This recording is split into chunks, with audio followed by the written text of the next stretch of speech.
ഒരു ഗർഭിണിയായ പെൺകുട്ടിക്ക് വാവ ഓക്കെ ആണ് എന്നുള്ളതിന് ഏറ്റവും റീഅഷ്വറിങ് ആയിട്ടുള്ള അല്ലെങ്കിൽ സമാധാനം തരുന്ന ഒരു കാര്യമാണ് കുഞ്ഞിൻ്റെ അനക്കം.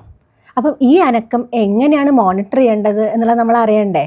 എന്നാലേ നമുക്ക് ബേബി ഓക്കെ ആണെന്ന് നമുക്ക് അറിയാൻ പറ്റുള്ളൂ. ഇപ്പോൾ ചില പേഷ്യൻസ് ഉണ്ട് നമ്മുടെ അടുത്ത് വന്ന് പറയും, അയ്യോ ഡോക്ടർ 1 മണിക്കൂറായി വാവ തീരെ അനങ്ങിയിട്ടില്ല, എന്തെങ്കിലും പ്രശ്നമുണ്ടോ, സ്കാനിങ് എടുത്ത് നോക്കണോ?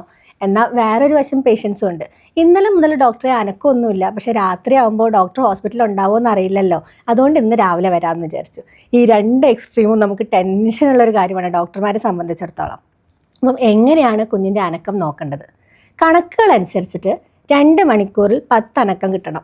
ഇതാണ് നമ്മുടെ ഗൈഡ് ലൈൻസ് ഒക്കെ നമ്മൾ പറയുന്നത്. പക്ഷേ ഇതെപ്പോഴും നമുക്ക് നോക്കിക്കൊണ്ടിരിക്കാൻ പറ്റില്ല അല്ലേ? അപ്പോൾ നമുക്ക് ഏതൊക്കെ രീതിയിലാണ് നമുക്ക് പ്രാക്ടിക്കലായിട്ട് നമ്മുടെ കുഞ്ഞുവാവ ശരിക്കും അനങ്ങുന്നുണ്ടോ എന്ന് നോക്കാൻ നമ്മളെ സഹായിക്കുന്ന കാര്യങ്ങൾ. നമ്മൾ സാധാരണ പേഷ്യൻസിനോട് പറഞ്ഞു കൊടുക്കാറ്, നിങ്ങൾ രാവിലെയും ഉച്ചയ്ക്കും വൈകുന്നേരവും ഭക്ഷണം കഴിച്ചതിന് ശേഷം ഇടത്ത് ഭാഗം ചെരിഞ്ഞ് കിടക്കുക. ആ ഇടത്ത് ഭാഗം ചെരിഞ്ഞ് കിടക്കുന്ന സമയത്ത് നിങ്ങൾ 1 മണിക്കൂർ അനക്കം നോക്കുക. എന്തുകൊണ്ടാണ്? ഭക്ഷണം കഴിച്ചതിന് ശേഷം ബേബിക്ക് ഗ്ലൂക്കോസ് കുറഞ്ഞു കഴിഞ്ഞാൽ ബേബിയുടെ അനക്കം കുറയും അല്ലേ? അപ്പോൾ ഭക്ഷണം കഴിച്ച് കഴിഞ്ഞാൽ നമുക്ക് ഗ്ലൂക്കോസ് കുറയുന്നൊരു പ്രശ്നമേ വരുന്നില്ല. എന്തുകൊണ്ടാണ് ഇടത്ത് ഭാഗം ചെരിഞ്ഞ് കിടക്കുന്നത്? ഇടത്ത് ഭാഗം ചെരിഞ്ഞ് കിടക്കുമ്പോഴാണ് യൂട്രസിലോട്ട് ഏറ്റവും കൂടുതൽ ബ്ലഡ് ഫ്ലോ കിട്ടുന്നത്. അപ്പോൾ വാവ കുറച്ചും കൂടി ആക്റ്റീവ് ആവാൻ അത് സഹായിക്കും. അപ്പോൾ ഈ 2 ഫാക്ടേഴ്സും അനക്കം നോക്കുന്നതിൽ ഭയങ്കര ഇമ്പോർട്ടൻ്റ് ആണ്. ഇനി ഈ 1 അവറിൽ നിങ്ങൾക്ക് 3 അനക്കം കിട്ടിയിട്ടില്ലെങ്കിലോ, നിങ്ങൾ നല്ല മധുരമുള്ള ജ്യൂസോ അങ്ങനെ എന്തെങ്കിലും ഷുഗറുള്ള സാധനങ്ങൾ കഴിക്കുക. അപ്പോൾ പെട്ടെന്ന് ഗ്ലൂക്കോസ് ശരീരത്തിലെത്തും, പെട്ടെന്ന് ഗ്ലൂക്കോസ് വാവയിലേക്ക് എത്തും.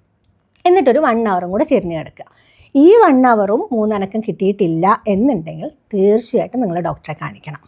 രണ്ടാമത്തെ ഒരു കാര്യം, നമുക്കൊരു പാറ്റേൺ ഉണ്ടാവും അല്ലേ? നമ്മളുടെ വാവ, ഇപ്പോൾ ചിലരുടെ വാവ ഏറ്റവും കൂടുതൽ അനങ്ങുന്നത് വൈകുന്നേരങ്ങളിലായിരിക്കും, ചിലരുടെ വാവ ഏറ്റവും കൂടുതൽ അനങ്ങുന്നത് രാവിലെ ആയിരിക്കും, ചിലരുടെ വാവ ഇടനേരങ്ങളിലായിരിക്കും. അപ്പം നമുക്കൊരു പാറ്റേൺ കുറച്ച് കഴിയുമ്പോൾ നമുക്ക് മനസ്സിലാവും നമ്മളുടെ കുഞ്ഞുവാവ എങ്ങനെയാണ് അനങ്ങുന്നതെന്നുള്ളത്.